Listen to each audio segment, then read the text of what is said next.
Hello students, good morning. Students, हमने कल की वीडियो में प्राइम मिनिस्टर और काउंसिल ऑफ मिनिस्टर के बारे में पढ़ा था। आज हम पेज नंबर 210 से द सिविल सर्विस के बारे में पढ़ेंगे, जो लास्ट टॉपिक है इस लेसन का। We have seen that the cabinet decides the major issues and policies. हमने देख लिया है कि कैबिनेट जो हैं वो मेजर इश्यूज और पॉलिसीज पर निर्णय लेते हैं, but most of the execution part is left to the minister concern. लेकिन अधिकतर एग्जीक्यूशन पार्ट जो है वो किसके पास छोड़ा जाता है? मिनिस्टर की कंसर्न में छोड़ा जाता है, यानी कि मिनिस्टर अपने अकॉर्डिंग काम करता है। The minister incharge formulates policies and decides the certain guidelines. Minister incharge होता है पॉलिसीज और निर्णय लेने के लिए, जो भी गाइडलाइंस दी जाती है उनको लागू करने के लिए। The rest is left to the civil servant. बाकी बचा काम सिविल सर्वेंट्स को छोड़ दिया जाता है। This body of civil servants executes the laws at the public level. Public level पर कानूनों को लागू करने का काम सिविल सर्वेंट्स का ही होता है। They are not members of any political party. वे मेंबर नहीं होते किसी भी पॉलिटिकल पार्टी के। They are expected to be impartial in the implementation of a policy और ए लॉ। वे किसी भी पार्टी के मेंबर नहीं होते, इस वजह से उनसे आशा की जाती है कि वो निष्पक्ष होकर के काम करेंगे किसी भी नीति को या कानून को लागू करने के लिए। तो इसके बाद आता है केस स्टडी में देख लेते हैं, debate between Nehru and Rajendra Prasad on the real powers of the president. तो दोनों में डिबेट होता है राजेंद्र प्रसाद और नेहरू जी में रियल पावर को लेकर के प्रेसिडेंट के बारे में। The president exercises all the powers on the advice of the prime minister and the council of minister. President काम करता है पावर्स जो है वो अपनी पावर्स का यूज करता है प्राइम मिनिस्टर और काउंसिल ऑफ मिनिस्टर की सलाह पर। But prior to 1976, there was no provision in the constitution that the president was bound to act in accordance with the advice given by the council of minister. लेकिन 1976 से पहले क्या था कि constitution में ऐसा कोई भी प्रावधान नहीं किया गया था कि प्रेसिडेंट को सलाह लेने के लिए बाध्य होना पड़ता था काउंसिल ऑफ मिनिस्टर से। Later differences of opinion arose between Pandit Jawaharlal Nehru and Dr. Rajendra Prasad on the real powers of the president. बाद में पंडित जवाहरलाल नेहरू और डॉक्टर राजेंद्र प्रसाद के बीच मतभेद हुआ प्रेसिडेंट की पावर्स को लेकर के। During the debates in the constituent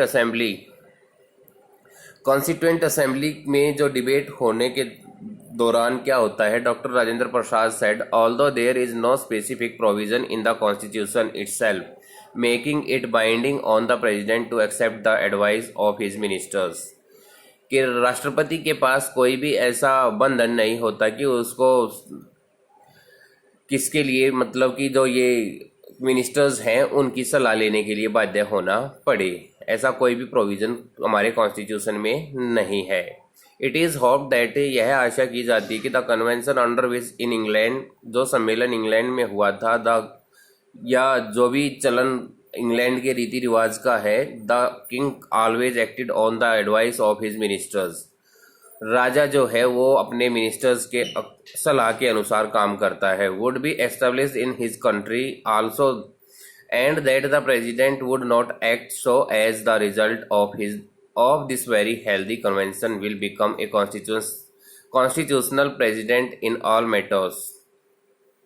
तो इसका मतलब ये है कि जो राजा है उसको हमेशा अपने मिनिस्टर्स के अकॉर्डिंग काम करना पड़ता है, अपने मिनिस्टर्स की सलाह लेकर के काम करना पड़ता है, और उसको इस कंट्री में ऐसे एस्टेब्लिश किया जाता है कि प्रेसिडेंट को अपना काम करना पड़ता है जिसका उसकी कन्वेंशन पर कोई प्रभाव नहीं पड़ता, और उस जो प्रेसिडेंट है उसको कॉन्स्टिट्यूशनल हेड बना दिया जाता है इस मैटर में।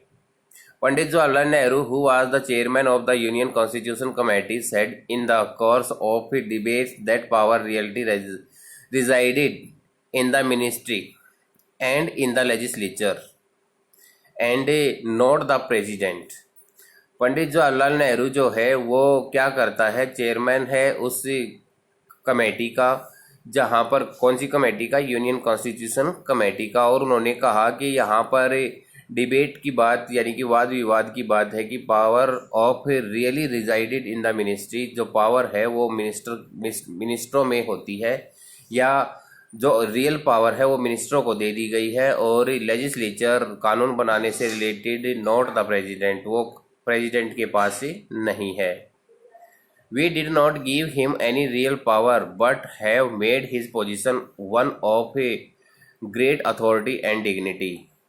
तो कहने का मतलब ये है कि पंडित जवाहरलाल नेहरू ने ये कहा था कि जो कानून बनाने से रिलेटेड जो भी पावर है या जो असली पावर है वो मिनिस्टर्स के पास है, ना कि प्रेसिडेंट के पास है हमारे कॉन्स्टिट्यूशन के अकॉर्डिंग। लेकिन हम ये ज़रूर कहेंगे कि जो रियल पावर है वो मिनिस्टर्स के हाथों में है ही, लेकिन जो प्रेसिडेंट की पोजीशन है और उसकी अथॉरिटी डिग्निटी है उसका हम ध्यान रखेंगे, यानी कि उसकी डिग्निटी, पोजीशन और अथॉरिटी जो है वो सर्वोच्च ही रहेगी। It is believed that Dr. Rajendra Prasad, as the President of Indian Union, was unhappy with the functioning of the government। Doctor Rajendra Prasad government के फंक्शन से खुश नहीं थे। So on 28 November 1960 at the Indian Law Institute, he remarked। 28 नवंबर 1960 को Indian law institute पर उन्होंने कहा, क्या कहा, there is no provision in the constitution, के कॉन्स्टिट्यूशन में ऐसा कोई प्रोविजन नहीं किया गया है which in so many words lays down that, जिसमें बहुत सारे वर्ड्स यूज किए गए हों, the president shall be bound to act in accordance with the advice of the council minister. Council of ministers की एडवाइस के लिए काम करे, ऐसा कोई भी प्रावधान कॉन्स्टिट्यूशन में नहीं किया गया है, या प्रेसिडेंट्स को काउंसिल ऑफ मिनिस्टर्स की सलाह के अकॉर्डिंग काम करना पड़े या बाध्य होना पड़े, ऐसा कोई भी प्रोविजन नहीं दिया गया है। The prime minister promptly sought the formal opinion of the attorney general. Prime minister तुरंत कहता है फॉर्मल ओपिनियन, जो फॉर्मल ओपिनियन थी attorney general MC Stewart, who clearly said that, जिन्होंने स्पष्ट रूप से कहा था कि in a parliamentary form of government the office of the president was essentially, कि प्रेसिडेंट का जो ऑफिस है उसकी ज़रूरत होती है that of a titular head like that of A British monarch, कि वह नाम मात्र का अध्यक्ष होता है ब्रिटिश मोनार्क की तरह।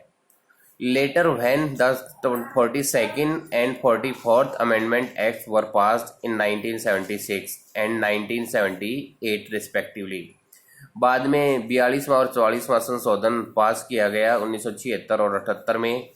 All such controversies came to an end, और इससे सारी की सारी कंट्रोवर्सीज खत्म हो गई थी।